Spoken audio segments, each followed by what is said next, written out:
Hello అండి, welcome to my channel. ఈ recipe అనేది చాలా మందికి తెలియదండి. ఒక బియ్యం పిండితో ఉంటే చాలు మంచి రెసిపీ అండి. వీటిని అయితే మా సైడ్ చంద్రకత్తలు అని పిలుస్తారు. మీ సైడ్ ఏమంటారో కామెంట్ సెక్షన్లో కామెంట్ చేయండి. చాలా రుచిగా ఉంటాయి, ఆరోగ్యానికి చాలా మంచిది. ఇదైతే మా అమ్మమ్మ రెసిపీ అండి, మీతో ఈ వీడియోలో షేర్ చేసుకుంటున్నా. ఇంకా డీటెయిల్గా వెళ్ళిపోదాం. ఒక కడాయిలో పంచదార వేసుకొని ఇది మెల్ట్ అయ్యి చక్కగా బెల్లం పాకం వచ్చేటట్లు చేసుకుంటున్నానండి. నా దగ్గర ఇప్పుడు ప్రజెంట్ బెల్లం లేదని ఇలా షుగర్ని మెల్ట్ చేస్తున్నాను. దీని ప్లేస్లో మీరు బెల్లాన్ని చక్కగా వాడుకోవచ్చు. ఇదైతే ఉలవపిండి అండి. ఉలవల్ని వేయించి పౌడర్ చేసిన పౌడర్ అండి. దీన్ని అయితే ఒక బౌల్లోకి 2 టేబుల్ స్పూన్స్ తీసుకొని చక్కగా వాటర్ మిక్స్ చేసి పక్కన పెట్టేసుకున్నాను. ఇప్పుడైతే షుగర్ చక్కగా మెల్ట్ అయిపోయింది, చూసారా? బాగా మెల్ట్ అయిపోవాలండి. ఇది బెల్లం పాకం వచ్చేంత వరకు బాగా మెల్ట్ చేసుకొని దీనిలో చిన్నగా కట్ చేసుకున్న కొబ్బరి ముక్కల్ని చిన్నగా కట్ చేసుకొని వేసుకోండి, లేకపోతే కొబ్బరి తురుము కూడా వేసేసుకోవచ్చు. ఇవి బాగా మిక్స్ చేసుకొని దీంట్లో అయితే ఒక 1 గ్లాస్ వరకు వాటర్ని ఈ స్టేజ్లో యాడ్ చేసుకోండి. ఇదైతే ఒక 2 కప్పులకి 1 గ్లాస్ వాటర్ సరిపోతుందండి.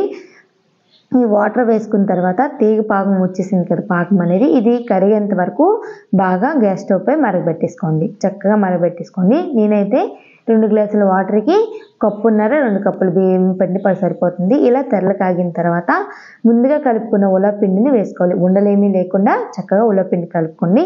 ఉలవలను వేయించి ఇది మిక్సీ చేసిన పౌడర్ అండి. చక్కగా ఈ పౌడర్ అంతా మిక్స్ అయ్యేటట్లు మిక్స్ చేసుకొని ఇప్పుడైతే బియ్యం పిండిని యాడ్ చేస్తూ ఉండాలి. మ్యాక్సిమం అని చెప్పలేమండి, ఇది గట్టి పడేంత వరకు బియ్యం పిండిని యాడ్ చేస్తూనే ఉండాలి. ఎక్కువ బియ్యం పిండి అయినా పర్వాలేదు, చక్కగా ఉడికిపోతుంది. ఈ బియ్యం పిండిని ఇలా తక్కువ యాడ్ చేస్తూ ఉండాలి. ఇప్పుడైతే నేను 2 కప్పులు యాడ్ చేశాను. మ్యాక్సిమం 3 కప్పులు అయితే సరిపోతుందండి. ఈ బియ్యం పిండి వేసిన తర్వాత ఫ్లేమ్ అనేది లో ఫ్లేమ్లో పెట్టుకొని ఈ గరిటెతోని ఉండలు లేకుండా ఇంకా కలుపుతూనే ఉండాలి నాన్ స్టాప్గా.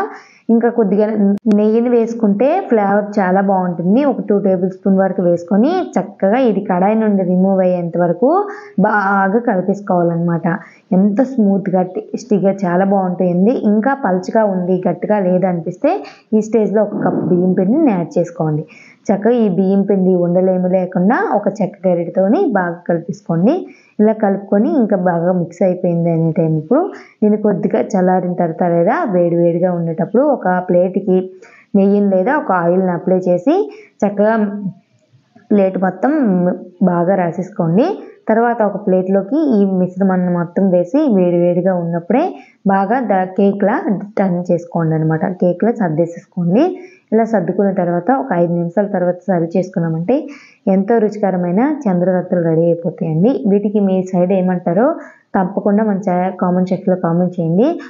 వీటిని అయితే మేమైతే చంద్రకత్తలు మా అమ్మ మా కోసం ప్రేమగా చేసి పెట్టేదండి. ఇది స్కూల్కి వెళ్ళేటప్పుడు స్నాక్స్ బాక్స్లో పెట్టేదనమాట.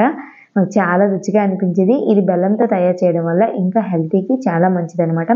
షుగర్ బదులుగా మీరు కంపల్సరీ బెల్లాన్ని యూజ్ చేసుకోండి. కొంతసేపటికి చల్లారిన తర్వాత కట్ చేసుకొని స్పేర్గా బాక్సులు కట్ చేసుకుంటే ఇది కేక్ మౌల్లా చాలా బాగుంటుందండి. కేక్ తిన్నట్టే అనిపిస్తుంది. ఇది మనం అప్పట్లో అయితే కేక్లు ఏమి ఉండేవి కాదు కదా, దీన్ని కేక్లా ఫీల్ అయ్యేవాళ్ళం మేమైతే.